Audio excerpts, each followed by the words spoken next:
Das Thema heute ist, wieso reicht es nicht gut zu leben? Und ich schlüpfe zum Beginn in eine Rolle. Wieso reicht es nicht einfach gut zu leben? Ich meine, ich lebe ja gut.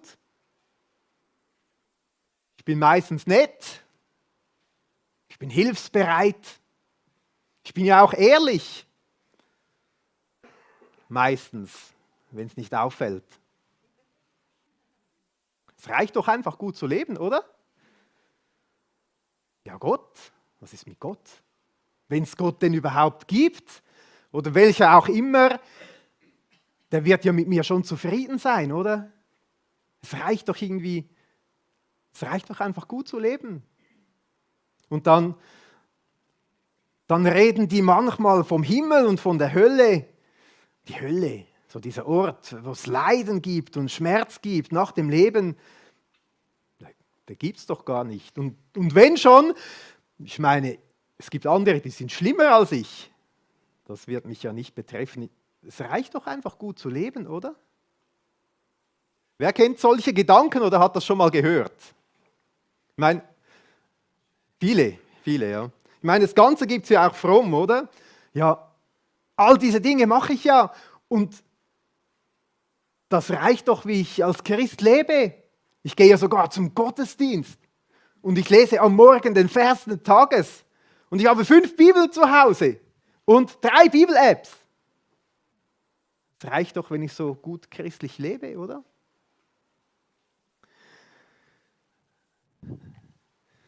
Also wenn ihr denkt, dass solche Themen, solche Fragen, solche Gedanken heute bei den Menschen vorkommen, dann sind wir voll im Maleachi drin.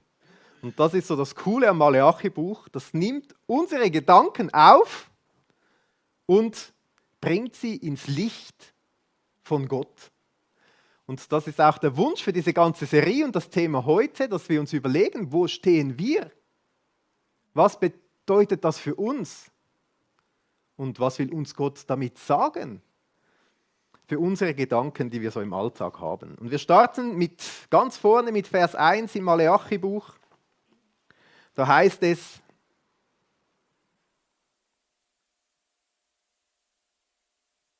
dies ist die Last, das Wort des Herrn an Israel durch die Hand Maleachis. Das ist so ganz kurz die Einleitung. Es ist gut, wenn wir hier kurz hinschauen, bevor wir weiter eintauchen. Dann sehen wir gleich, wo wir uns befinden, wo wir unterwegs sind mit diesem Maleachi-Buch. Zuerst kommt hier dieser Maleachi vor. Der Name bedeutet mein Bote oder Bote Gottes. Einige sind sich unsicher und fragen sich, ja, ist das einfach so die Bezeichnung, quasi die Berufsbezeichnung, die Funktion, die er hat, ist halt der Bote. Aber vieles deutet darauf hin, dass das wirklich sein Name ist, dass Gott so diese Identität in diesen Mann hineingelegt hat, dass der als Bote Gottes dann aber auch tatsächlich aufgetreten ist. Dann wird hier beschrieben, dass dieser Mann Worte des Herrn bringen soll, die wie eine Last sind. Da denken wir, oh, jetzt eine ganze Serie, die eine Last ist. Das wird eine schön belastende Angelegenheit. Ich weiß nicht, ob das gerade euch in den Sinn gekommen ist, aber es ist eigentlich etwas anderes damit gemeint. Es ist damit gemeint, dass die Botschaft, dass die ein großes Gewicht hat. Und so macht es sofort Sinn, oder? Das müssen so wichtige Worte sein. Also offensichtlich findet Gott so wichtig, was er hier zu den Leuten sagen will, dass das so gewichtig ist, dass sie unbedingt hinhören sollen. Und in diesem Sinn finde ich es recht cool, wenn wir in so ein Buch starten, das zusammen lesen, wo wir sagen, das ist für Gott so eine wichtige Botschaft, dass es Gewicht haben sollte für uns. Dass es wichtig ist. Und dann steht hier, an wen dass diese Worte sind, an Israel. Und da überlegen wir, ja, Israel, wo sind wir in der Geschichte? Wo ist Israel unterwegs, dieses Volk, das Gott ausgewählt hat? Und es ist sehr spannend, wenn wir die Geschichte von Israel betrachten.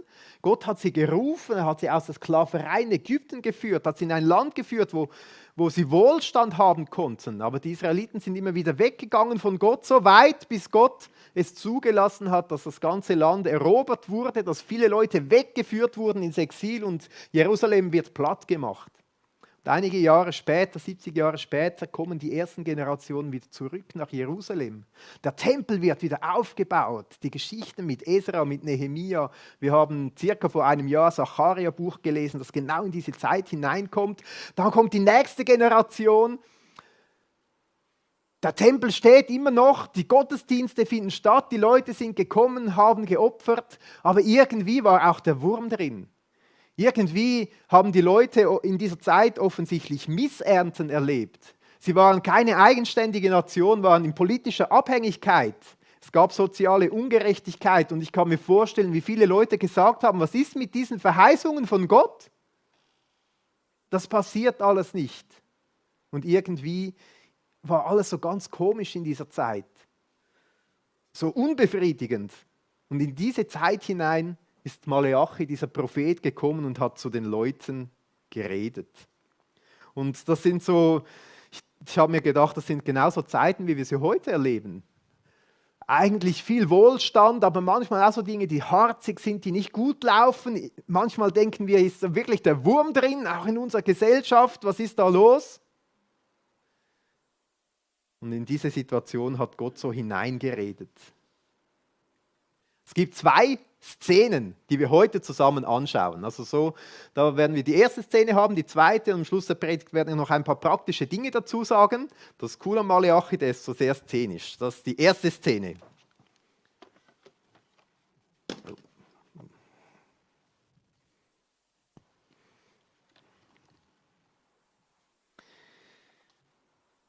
Manchmal ist das Leben ja schon sehr mühsam, oder?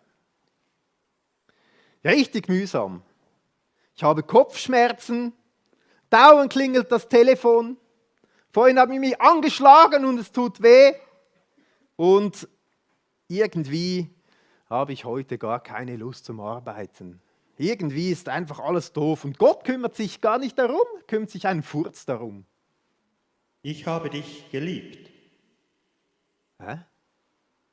Hat jetzt Gott geredet? Hat jetzt wirklich Gott etwas gesagt? Das ist die Stimme von Gott? Ja, ich habe dich geliebt. Hä? Der redet und er sagt, er hat mich geliebt? Echt? Geliebt? Wieso hast du dich denn nicht um mich gekümmert? Als es mir schlecht gegangen ist, als ich zusammengebrochen bin, als ich schlaflose Nächte habe. Hä? Wo? Wo hast du mich geliebt?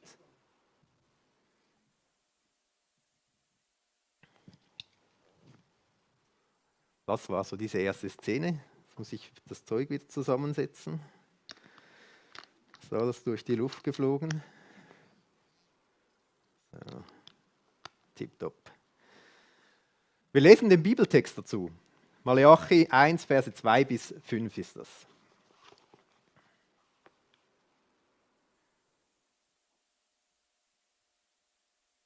Ich habe euch geliebt, spricht der Herr. Aber ihr fragt, worin hast du uns geliebt? Ist nicht Esau Jakobs Bruder, spricht der Herr. Dennoch habe ich Jakob geliebt, Esau aber habe ich gehasst. Und sein Gebirge habe ich zu einer Wildnis gemacht und sein Erbteil den Schakalen der Wüste gegeben. Wenn aber Edom sagt, wir sind zwar zerstört, wir wollen aber die Trümmer wieder aufbauen, so spricht der Herr der Heerscharen, sie mögen bauen, ich aber werde niederreißen. Und man wird sie nennen Land der Gesetzlosigkeit und das Volk, über das der Herr ewiglich zürnt. Wenn eure Augen das sehen, so werdet ihr sagen, der Herr sei hoch gepriesen über Israels Grenzen hinaus. Das ist diese erste Szene im Maleachi-Buch. Ich finde es schon noch echt cool. Irgendwie haben die Leute wahrscheinlich wirklich so Gedanken gehabt, Gott, der liebt uns gar nicht. Denken ja viele Leute, bei allem, was passiert in der Welt, der Gott, der liebt uns doch nicht, der ist ja gar nicht da, der kümmert sich ja gar nicht. Und dann gibt Gott tatsächlich den Leuten eine Antwort. Das ist mega spannend. Und er sagt ihnen, ich liebe euch und wenn ihr genau hinschaut, werdet ihr sehen und es wird dazu führen, dass ihr fröhlich seid, dass ihr mich lobt und preist. Und es ist spannend, er gibt ihnen diese Antwort, indem er sagt, schaut einmal in die Geschichte. Erinnert ihr euch nicht an diese Geschichte mit diesem Jakob und mit diesem Esau? Erinnert ihr euch nicht an diese Geschichte mit diesen zwei Geschwistern, Zwillingen, aus denen ganze Völker wurden? Aus Jakob das Volk Israel später und aus diesem Esau das Volk Edom, der Edomiter. Und Gott sagt, schaut doch mal diese Geschichte an. Da ist einerseits der Jakob, aber andererseits auch der Esau. Und dann heißt es, diesen Esau habe ich gehasst. Das ist so ein Moment, wo ihr denkt, oh, was ist jetzt los? Jetzt reden wir doch immer von Gott, der so liebevoll ist, oder? Gott ist Liebe. Das heißt, es Gott hasst. Einfach. Was ist hier los? Was ist hier passiert? Wenn wir uns das so genauer anschauen, wollen wir mal diese Geschichte ein bisschen unter die Lupe nehmen. Wie kommt es zu dieser Aussage? Was bedeutet es? Wir lesen in der Bibel, wie Gott die Menschen liebt, wie er die ganze Welt geliebt hat, wie er Liebe ist. Aber wir lesen auch, dass es Dinge gibt, die Gott von sich weghalten will.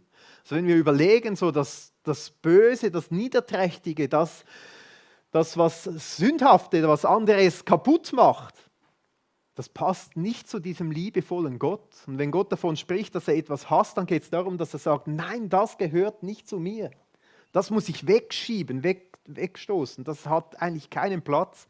Und jetzt schauen wir diese Geschichte an. Dieser Esau, der auf die Welt gekommen ist, als erster Zwilling, wir lesen davon, der hatte bestimmte Rechte, spezielle Rechte und war vom Vater erst noch bevorzugt, hatte in dieser Geschichte, auch in dieser sage ich mal, Familie, die zu Gott gehörte, eine spezielle Position, aber hat diese verachtet. Wir lesen sehr bald, wie er sein Erstgeburtsrecht, wie ihm das weniger wert war als ein feines Essen, rote Linsen. Gut, für mich bräuchte es schon noch etwas anderes dazu. Er hat sein Erstgeburtsrecht verachtet. Er wollte zwar später den Segen abholen vom Vater, aber eigentlich war ihm das egal, was die anderen von ihm denken, was Gott von ihm denkt. Wir lesen davon, wie er einfach nach seinen Lust und Launen sich verschiedene Frauen aus dem Land zusammengesammelt hat und wie er gelebt hat, dass er sich nicht nach Gott gefragt hat in seinem ganzen Leben. Und wir sehen, wie das Volk entstanden ist, diese Edomiter, die dann da herausgekommen sind. Gott hat diesen Edomitern eigentlich einen Platz zugewiesen im Segen, den dieser Esau vom Vater bekommen hat. Da hieß es, sie sollen Israel dienen. Das wäre eigentlich ihr Platz gewesen. Aber sie haben genau das Gegenteil gemacht von dem Plan, den Gott eigentlich für sie hatte. Sie haben diesen Segensbereich verlassen, den sie hätten haben können. Sie haben Israel unterdrückt, überall und an allen Ecken und Enden, wo es irgendwie gegangen ist. Sie haben Israel bekämpft. Sie haben es ausgenutzt, wenn Schwäche da war, um zu kommen, um Sachen zu erbeuten. Und als diese ganze Geschichte kam, dass Israel erobert wurde und Jerusalem platt gemacht wurde, haben sie höhnisch gelacht. Wir finden ganz viele Beispiele im Alten Testament, wo von diesen Edomitern die Rede ist, wie sie so destruktiv sind. Und dann kommen diese Worte von Gott und sagt, hey, passt mal auf, ihr seid auf einem falschen Weg unterwegs. Aber wie wir gelesen haben, sie sagen, ja, wenn Gott unsere Häuser zerstört, egal, wir bauen sie wieder auf. Oder? Absolut das Gegenteil von einsichtig oder so. Also wenn wir hier dieses Beispiel haben, können wir wirklich sagen, ja, diese Leute, wohl verdientermaßen sind sie von der Bildfläche verschwunden. Ich weiß nicht, wer schon mal da in dieser Gegend in den Ferien war. Heute geht man und schaut Petra, diese Stadt an, oder? Diese Felsenstadt, alles nur noch Ruinen und dieses Volk gibt es nicht mehr. Ist von der Bildfläche verschwunden. Vielleicht denkt man jetzt, ja okay, wie ist das denn mit Israel? Sind die so viel besser? Da haben wir diese Geschichte von diesem Jakob, oder? Vom Zwillingsbruder. Ja gut, der hat den Segen abgeholt, aber der war ein rechter Betrüger, oder? Wie er da alles gemauschelt hat und so. Dann ist ja aus ihm das Volk Israel gekommen, haben von Gott so viel bekommen, wurden aus der Sklaverei befreit und dann haben sie trotzdem ihre Götzen aufgestellt und so weiter. Und diese Geschichte, die zeigt, wieso soll die Gottes Liebe zeigen? Und in dem Moment merken wir, Die wurden ja gar nicht geliebt, weil sie so etwas Gutes getan haben, weil sie so viel besser wären, sondern wenn Gott sagt, er liebt sie, dann ist das ja etwas Bedingungsloses. Eine Annahme aus freier Wahl. Völlig unverdient. Und tatsächlich beschreibt es Gott so, wenn wir lesen im 5. Mose 7, Verse 7 bis 8, nicht weil ihr mehr wäret als alle Völker, hat der Herr sich euch zugeneigt und euch erwählt. Ihr seid ja das Geringste unter allen Völkern, sondern wegen der Liebe des Herrn zu euch und weil er den Eid hielt, den er euren Vätern geschworen hat. Mit anderen Worten, schaut mal die Geschichte an. Meine Liebe zu euch ist völlig frei. Sie war da die ganze Zeit. Sie zeigt sich jetzt vielleicht nicht in unbedingtem Wohlstand, aber in dem, dass ich mich euch freundlich zugewandt habe. Und Gott geht davon aus, wenn sich die Israeliten das alles überlegen, dass sie richtig froh werden, dass sie beginnen, Gott zu preisen. Er sagt ihnen auch mit anderen Worten, meine Geschichte mit euch ist noch nicht zu Ende, auch wenn die Verheißungen noch nicht erfüllt sind. Wartet doch mal. Ich meine, wir schauen heute zurück, das letzte Buch im Alten Testament, bald kommt ja Jesus auf die Welt, da ist es ja bäumig weitergegangen, oder diese ganze Geschichte. Vielleicht ist das heute bei uns manchmal auch so, wir fragen uns ja, wo ist die Liebe von Gott? Wo zeigt sich diese Liebe? Und wie schön können wir auch zurückschauen in der Geschichte und sehen diesen Moment, als Jesus Christus auf diese Welt gekommen ist, als sich Gott uns freundlich zugeneigt hat und nicht, weil wir es verdient hätten, sondern weil Gott die Welt so sehr geliebt hat. Ist er selber in Jesus auf diese Welt gekommen und hat diese Trennung zwischen uns Menschen und Gott überwunden. Und Jesus ist ans Kreuz gegangen und dort ist er gestorben für unsere Schuld und Sünden. Und wir schauen zurück und können nur staunen über die Liebe Gottes. Gibt es einen größeren Liebesbeweis, als dass einer das Leben lässt für seine Freunde? Und dann denken wir an die Verheißungen von Gott und denken, ja gut, damals mussten sie 400 Jahre warten, wir warten auch noch eine Weile, dann wird Jesus wiederkommen. Aber nur weil wir es jetzt noch nicht sehen, heißt es nicht, dass Gott uns nicht liebt. Gottes Liebe zeigt sich nicht, wenn einfach alles im Moment gerade rund läuft, sondern Gottes unendliche Liebe hat sich vor allem darin gezeigt, dass er sich uns freundlich zugeneigt hat. Genau diesen Gedanken nimmt auch das Neue Testament auf. Dazu aus 1. Johannes 4, Verse 9 und 10. Gottes Liebe zu uns ist für alle sichtbar geworden, als er seinen einzigen Sohn in die Welt sandte, damit wir durch ihn leben können. Das Einzigartige an dieser Liebe ist, nicht wir haben Gott geliebt, sondern er hat uns seine Liebe geschenkt. Er gab uns seinen Sohn, der alle Sünden auf sich nahm und sie gesühnt hat. Das ist nicht unglaublich eindrücklich? Schauen wir zurück in der Geschichte und wir sehen die Liebe Gottes an allen Ecken und Enden. Wir merken, dass sie nicht nachgelassen hat bis heute. Ich finde das etwas unglaublich Schönes. Und dann heißt es ja in Maleachi, wenn man das sehen kann, wie Gott liebt, dann jubelt man. Und ich finde es spannend, das haben wir gelesen, Maleachi 1,1, das ist die Last. Das ist die wichtige, gewichtige Botschaft. Gott sagt, ich liebe euch. Aus freien Stücken. Nicht, weil ihr etwas beigetragen habt, sondern weil ich euch gerufen und erwählt habe. Und das ist bis heute so. Vielleicht gibt es Leute, die denken, ich gehöre eher so zu einem Volk wie diese Edomiter. Ich bin weg von Gott. Ich bin eher gegen Gott, gegen alles, was mit ihm zu tun hat.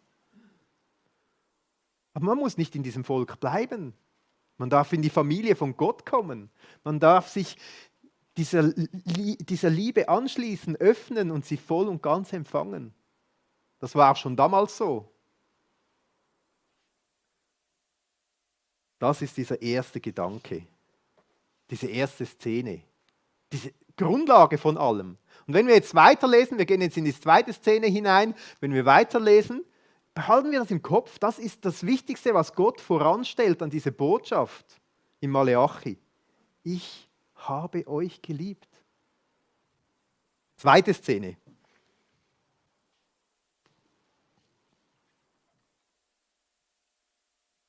Jetzt, da du das alles weißt, wieso bringst du mir nicht den Respekt, der mir gebührt? Ja. Hä? Schon wieder Gott? Von Respekt redet er? Ehre, wem Ehre gebührt. Ist es nicht völlig normal, dass ein Kind seinen Eltern Respekt entgegenbringt? Oder wenn du einen Vorgesetzten hast, der sich für dich einsetzt, dass du gut von ihm redest? Ja, aber chill's mal Gott. Ich meine, ich bringe dir ja Respekt entgegen. Ich bete nämlich vor dem Essen und ich lese jeden Tag den Vers des Tages und ich besuche ja sogar den Gottesdienst. Du bist ja mit deinen Gedanken gar nicht bei mir. Ja, aber ich mühe mich ja auch richtig voll für dich ab, Gott. So übertreib mal nicht. Ich habe letzten Sonntag sogar in der Kirche die Bühne geputzt. Ja, die Bühne geputzt. Deine Schlüssel hast du gefunden, aber dein Herz verloren. Okay.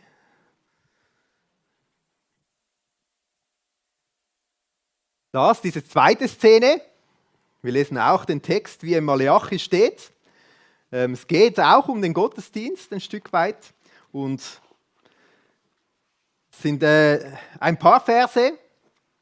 Hört mal, wie das damals geklungen hat. Es ist so aufgebaut wie eine Pyramide. Und der unterste Gedanke, wo es dann wieder zurückgeht, Gott wird nicht respektiert. Vers 6. Ein Sohn soll seinen Vater ehren und ein Knecht seinen Herrn. Bin ich nun Vater, wo ist meine Ehre? Bin ich Herr, wo ist die Furcht vor mir? Spricht der Herr der Heerscharen zu euch Priestern, die ihr meinen Namen verächtlich macht. Dann geht es weiter mit der nächsten Stufe. Einfach Wertloses wird zu Gott gebracht. Aber ihr fragt, womit haben wir deinen Namen verächtlich gemacht? Damit, dass ihr auf meinem Altar verunreinigtes Brot darbringt. Aber ihr fragt, womit haben wir dich verunreinigt? Damit, dass ihr sagt, der Tisch des Herrn ist verachtenswert. Und wenn ihr ein blindes Tier zum Opfer bringt, ist das nichts Böses. Und wenn ihr ein lahmes oder krankes darbringt, ist das auch nichts Böses. Bringe es doch stattdessen dem Statthalter. Wird er Wohlgefallen an dir haben oder dich freundlich beachten? Spricht der Herr der Heerscharen. Dann geht es darum, dass Gott aufs Herz schaut. Und nun, besänftigt doch das Angesicht Gottes, damit er uns gnädig sei. Wird er, weil so etwas von eurer Hand geschehen ist, jemand von euch freundlich beachten? Und zur Spitze der Pyramide sagt Gott ihnen, hört doch einfach auf mit dem Ganzen. Es soll doch lieber gleich jemand von euch die Türen des Tempels schließen, damit ihr nicht vergeblich mein Altarfeuer anzündet. Dann geht es wieder wie zurück. Gott schaut aufs Herz. Ich habe kein Wohlgefallen an euch, spricht der Herr der Heerscharen. Und die Opfergaben, die von euren Händen kommen, gefällt mir nicht. Denn vom Aufgang der Sonne bis zu ihrem Niedergang soll mein Name groß werden unter den Heidenvölkern. Und überall sollte mein Name Räucherwerk und Gaben, zwar reine Opfer dargebracht werden, denn groß soll mein Name unter den Heidenvölkern sein, spricht der Herr der Heerscharen. Und wieder quasi eine Stufe zurück. Sie bringen tatsächlich nur wertlose Dinge. Vers 12. Ihr aber entheiligt ihn damit, dass ihr sagt, der Tisch des Herrn darf verunreinigt werden und die Speise, die von ihm kommt, ist verachtenswert. Und ihr sagt, siehe, es ist auch der Mühe wert. Und ihr verachtet ihn, spricht der Herr der Heerscharen, und bringt Geraubtes und Lahmes und Krankes herbei und bringt so etwas als Opfergabe dar. Sollte ich das von eurer Hand wohlgefällig annehmen? Spricht der Herr. Und zur untersten Stufe wieder, Gott wird nicht respektiert. Vers 14, nein, verflucht sei der Betrüger, der in seiner Herde ein männliches Tier hat und ein Gelübde tut und dann doch dem Herrn ein Verdorbenes opfert. Denn ich bin ein großer König, spricht der Herr der Heerscharen, und mein Name ist gefürchtet unter den Heidenvölkern. Das ist diese zweite Szene im Maleachi. Gott entlarvt hier das Herz der Priester und der Schriftgelehrten. Der denkt, oh, da spricht ja Gott zu den Frommen damals. Das ist ja nicht eine Botschaft irgendwie zu den Heiden oder so, sondern zu denen, die eigentlich sagen, sie gehören zu Gott. Interessant. Man könnte jetzt vieles über diesen Opferkult damals erklären, wie das wieder begonnen hat und weitergeführt wurde und so weiter. Aber um das geht es hier gar nicht in diesem Text. Sondern das Spannende ist, wie die Leute zu Gott kommen. Mit welcher Herzenshaltung. Das Wort Respekt wird hier aufgebracht. Sie kommen zwar und tun alles schön fromm und wir wissen aus der Geschichte, das hat irgendwie funktioniert, der Tempel stand, der Altar war da, man kam, man hat geopfert, ist wieder gegangen, man hat diese alttestamentlichen Gottesdienste gefeiert, so wie das damals üblich war für die Juden, aber irgendwie war das Herz nicht dabei. Das Wertvollste hat man sowieso für sich behalten, man hat die schlechten Tiere gebracht, die guten musste man selber gebrauchen. Man redete fromm, und legte es aber nach eigenem Interesse aus. Ja, wir bringen ja Tiere, geraubte Tiere. Es steht ja, es gibt kein Gesetz, das heißt, man dürfe keine geraubten Tiere bringen. Das ist schon richtig so. Man hat den Schein gewahrt. Wir kommen ja, wir opfern ja, wir machen alles. Reicht nicht, einfach nach den Vorschriften die Dinge zu tun. Und sie haben gar nicht so gemerkt, was eigentlich los war. Große Gelübde. Aber Gott hat entlarvt, dass die Herzen nicht an diesem Ort waren. In Tat und Wahrheit haben sie ihre Gelübde auch nicht gehalten.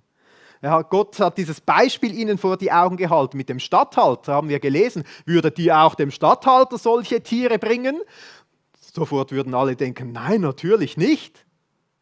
Im Moment ist es entlarvt, oder? Dem Statthalter bringt man schon gute Tiere, weil da will man einen guten Eindruck hinterlassen. Das ist gut und wichtig für die Geschäfte. Bei Gott kommt es offensichtlich nicht so drauf an. Da kann man Kompromisse machen. Der merkt es ja vielleicht gar nicht. Man sieht den ja gar nicht. Komm, das funktioniert schon. Das Gute behalten wir für uns. Das war irgendwie so diese Meinung. Und die Leute haben vor Augen bekommen von Gott diese Worte, hey Leute, es geht nicht um fromme Taten. Gott will nicht die Religion von euch, sondern Gott möchte eures Herz. Gott will nicht einfach, dass ihr fromme Übungen macht, sondern Gott wünscht sich eine Herzensbeziehung. Gott will nicht einfach große Worte, sondern Gott horcht hin, ob da vielleicht irgendwo ein Stück Liebe ist.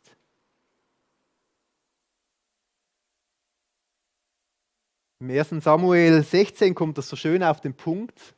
Denn der Mensch sieht auf das, was vor Augen ist, aber der Herr sieht ins Herz. Das darf auch für uns heute eine Einladung sein, unsere Herzen zu prüfen. Dieser Text, der an die Priester ging, oder dieser Abschnitt jetzt, an uns fromme Christen heutzutage, dass wir mal über die Bücher gehen und uns fragen, ja, am Sonntag, wenn ein schönes Lächeln herauskommt, aber was ist wirklich im Herz drin? Ist mein Herz auch mit dabei? Ist es mitgekommen? Oder irgendwo kalt geworden, lauwarm, auf der Strecke geblieben, hängen geblieben? Es ist spannend, dass hier besonders dieser Tempeldienst, dieser Gottesdienst damalige eigentlich genannt wird. Und vielleicht können wir uns heute auch prüfen, wie funktioniert das, wenn wir so in einen Gottesdienst kommen? Was passiert da alles? Prüfe ich mal, was bringe ich zu Gott? Lege ich fromm meine paar Batzen in die Kirchenkasse, aber das Wertvollste will ich sowieso für mich behalten? Oder prüfe ich mein Herz, wäre ich bereit, auch das Wertvollste Gott zu geben? Und nicht, weil es der Pastor auf der Bühne sagt oder so, sondern weil mein Herz ganz bei Gott ist? Oder wir reden fromm und legen es dann nach eigenem Interesse aus. Ich meine, in der Bibel gibt es keinen Bibelvers über Handynutzung. Ist euch auch schon aufgefallen? Kein Problem, oder? Oder da haben wir zum Beispiel diese ganze Sexualethik. Sexualität, etwas, was in die Ehe gehört. Ja, das war vor 2000 Jahren, da muss man den Kontext betrachten. Man nimmt sich, was man will. Mal das Herz prüfen und sich fragen, könnte es sein, dass es aus Liebe zu Gott etwas Schönes ist, wirklich alle Lebensbereiche ganz Jesus hinzugeben? Oder eben dann besuchen wir regelmäßig den Gottesdienst oder schauen Livestream. Wir sind ja da voll dabei.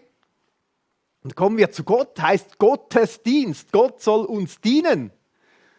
Wir brauchen die Heilungen von Gott und wir brauchen die Segnungen von Gott und wir wollen, dass er uns fröhlich macht und ermutigt und Gott soll uns mal so richtig beschenken.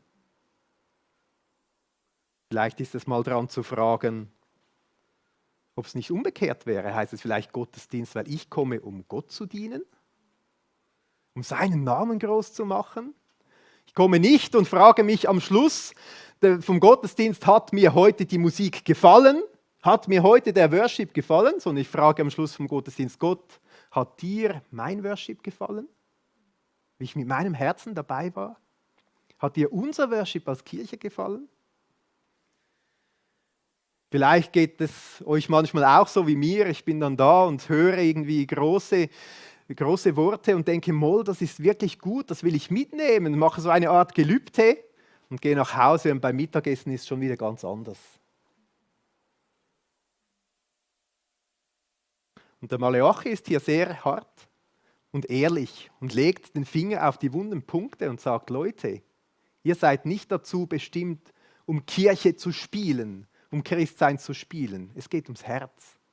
Und wenn das so ist, sagt er ihnen, ihr müsst ja das Feuer gar nicht anzünden, wenn ihr kommt am Morgen, um Opfer zu bringen. Und besser macht ihr die Türen gleich zu. Und ich denke, das Ziel von Gott ist ja nicht, dass die Tür zugeht, dass die Tür zur Gottesdienst zugeht, sondern dass sie weit offen ist. Aber dass die Tür vielleicht ein Ort ist des Prüfens. Wie komme ich, mit welchem Herzen komme ich zu Gott? Komme ich mit meinen Wünschen, mit dem, was er tun will, oder komme ich auch aus Liebe zu Gott? Darf er mein Herz haben oder auch nicht? Gott hat das Volk damals ziemlich herausgefordert. Er hat gesagt, ihr denkt, der Wurm steckt drin, ich liebe euch nicht, was auch immer. Aber ich habe euch die ganze Zeit geliebt. Prüft doch euer eigenes Herz mal, wie es dort ausschaut. Vielleicht ist dort der Wurm drin. Und ich finde ganz spannend, dass Gott das ihnen so gesagt hat. Hat er nicht gesagt, um sie schlecht zu machen oder so, sondern weil er gedacht hat oder erwartet hat, dass es noch möglich ist, die Kurve zu kriegen. Oder dass es noch nicht zu spät ist.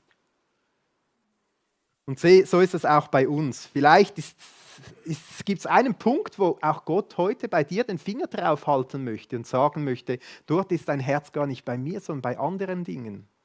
Und dort wird es verloren gehen. Und dann ist es nicht, um irgendwie ein schlechtes Gewissen zu machen oder so, sondern weil Gott sich wünscht, dass die Kurve zu kriegen ist und dass unser Herz ganz zu Gott kommen kann. Und dass er es füllen darf mit seiner Liebe und wir ihn zurück lieben dürfen. Es hat ja alles damit begonnen, ich habe euch geliebt. Das hat Gott gesagt, ganz von Anfang an. Stell mir vor, wenn eine Mutter ihrem Teenie sagt, wenn er aus dem Haus geht, hey, du stinkst. Es nützt nicht einfach ein bisschen Deo. Geh doch schnell duschen. Dann ist das ja, damit er nachher nicht schlecht dasteht, oder? Vielleicht zeigt uns Gott manchmal auch, wo wir stinken, damit wir nachher nicht schlecht vor ihm stehen.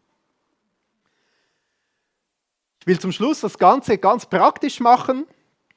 3 konkrete Punkte. das Interessante ist ja, dass im Neuen Testament dieses Bild vom Opfern wieder aufgenommen wird. 1. Petrus 2, Vers 5. Lasst auch ihr euch als lebendige Steine zu einem geistlichen Haus aufbauen. Dann könnt ihr Gott als seine Priester dienen und ihm Opfer darbringen, die der Heilige Geist in eurem Leben gewirkt hat. Weil ihr zu Jesus Christus gehört, nimmt Gott dieses Opfer an. Finde ich unglaublich interessant. Jetzt heißt es da plötzlich, dass jeder, der mit Jesus unterwegs ist, der an Jesus glaubt, dass jeder ein Priester ist. Jeder hat diesen Zugang zu Gott. Jeder kann Gott ein wohlgefälliges Opfer bringen. Und dann heißt es, dass es durch den Heiligen Geist gewirkt ist. Finde ich auch interessant. Vielleicht geht es dir ja ähnlich wie mir, dass ich denke, ja, ich will doch Gott lieben, aber es ist manchmal gar nicht so einfach. Und dann heißt es, durch den Heiligen Geist gewirkt oder geistliche Opfer, wie es in anderen Übersetzungen heißt. Ich darf Gott, den Heiligen Geist, bitten, dass er mir hilft und Kraft gibt, dass mein Herz ganz bei ihm ist und dass es Gott gefällt, dass es von innen kommt und nicht von außen. Und da können wir uns ja fragen, was bedeutet es heute, so geistliche Opfer? Was könnte das sein? Zum Beispiel im Römer 12,1 wird geschrieben, dass wir unsere ganze Leiber als Opfer hingeben sollen. Oder mit anderen Worten, unser ganzes Leben. Wenn wir das Gott hingeben, ist das wie ein Opfer, ein Gott wohlgefälliges Opfer. Oder im Hebräer 13, Vers 15 heißt es, wir wollen nicht aufhören, Gott im Namen von Jesus zu loben und ihm zu danken. Das sind unsere Opfer, mit denen wir uns zu Gott bekennen. Und vergesst nicht, Gutes zu tun und mit anderen zu teilen. An solchen Opfern hat Gott Freude. Gott loben, seinen Namen groß machen. Aber nicht nur mit Worten, sondern mit dem Herzen. Das sind Opfer, die Gott gefallen. Das finde ich spannend. Es ist ja nicht ein Aufruf, jetzt eben da fromme Dinge zu tun, dass es möglichst fromme Opfer gibt, sondern mit dem Herzen zu Gott zu kommen und zu wissen, das ist etwas, was Gott Freude daran hat. Was zu ihm aufsteigt, was für ihn wie ein Wohlgeruch ist. Wo wir Gott wie unsere Liebe ausdrücken können. Und wenn ich mir überlege, wenn das passiert, wenn das heute passiert, dass wir zusammenkommen und so Gott wohlgefällige Opfer bringen, dann wird diese Verheißung wahr, die wir im Maleachi gelesen haben. In Maleachi 1, Vers 11 haben wir gelesen, dieses schöne Bild, denn vom Aufgang der Sonne bis zu ihrem Niedergang soll mein Name groß werden unter den Heidenvölkern.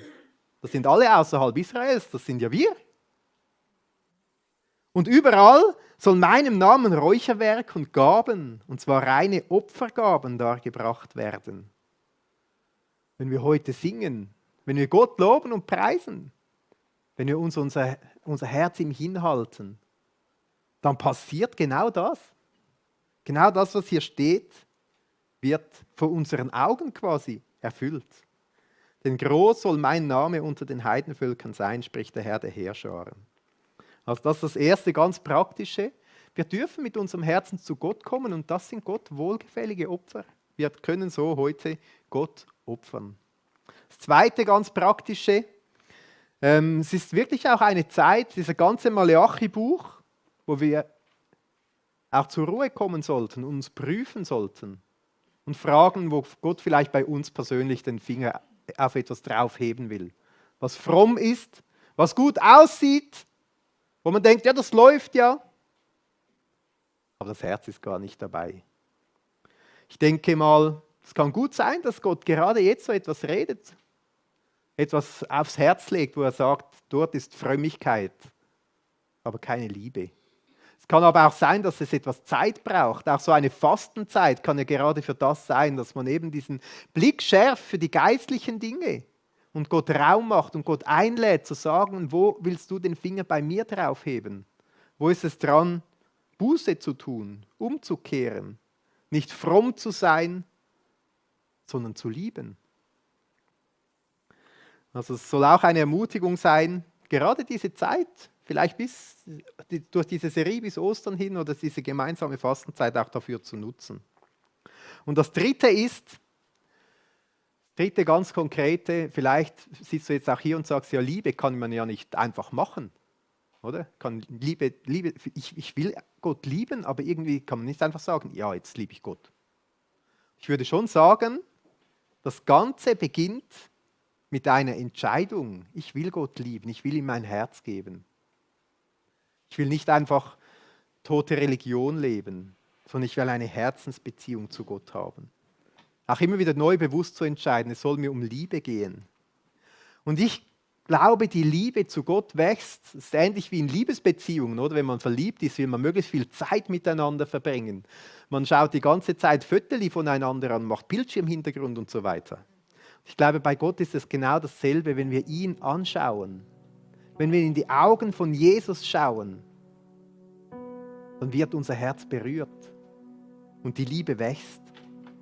Und es ist auch diese Zeit, wo wir auf Karfreitag, auf Ostern hingehen, die Auferstehung.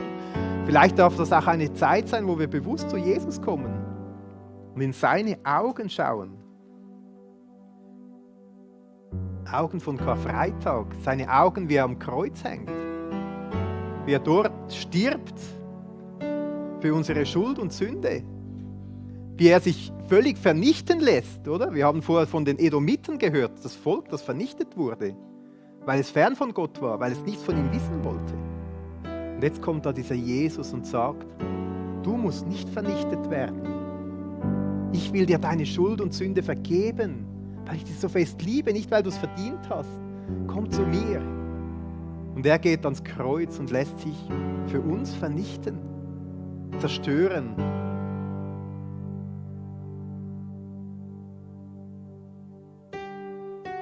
Soll eine Zeit sein, wo wir auch in die Augen von Jesus schauen und von ihm berührt werden, wie er uns liebt. Lasst uns beten.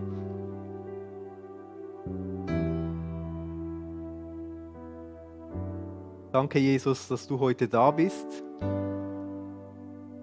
Danke, dass du heute redest. Danke, Gott, bist du ein lebendiger Gott und du hast damals zum Volk Israel geredet und ihnen deutlich vor Augen geführt, es geht dir nicht um fromme Übungen, um religiöse Taten, um große Worte, sondern es geht dir ums Herz.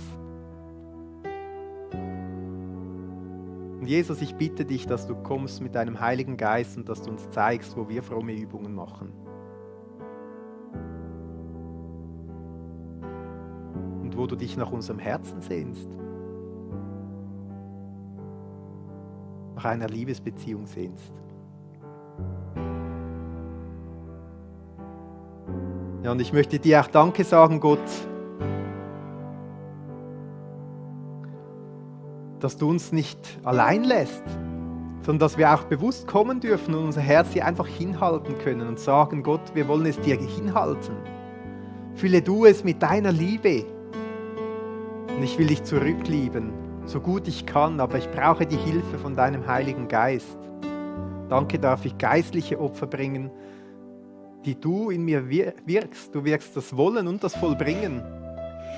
So wollen wir unsere Herzen dir hinhalten und dich bitten, nimm du sie und form du sie und zieh du sie zu dir hin. Und ich bitte dich auch, Jesus, gerade in dieser Zeit, in diesem Gottesdienst jetzt in den kommenden Tagen, dass du auch bewusst uns mehr und mehr zeigst, wer du bist, Jesus, und was du getan hast. Auch wenn wir nicht real vor dem Kreuz stehen können, können wir trotzdem so in deine Augen schauen.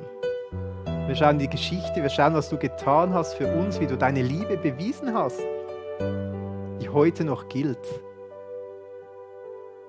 Wir wollen mehr von dir, Jesus. Zeig dich uns.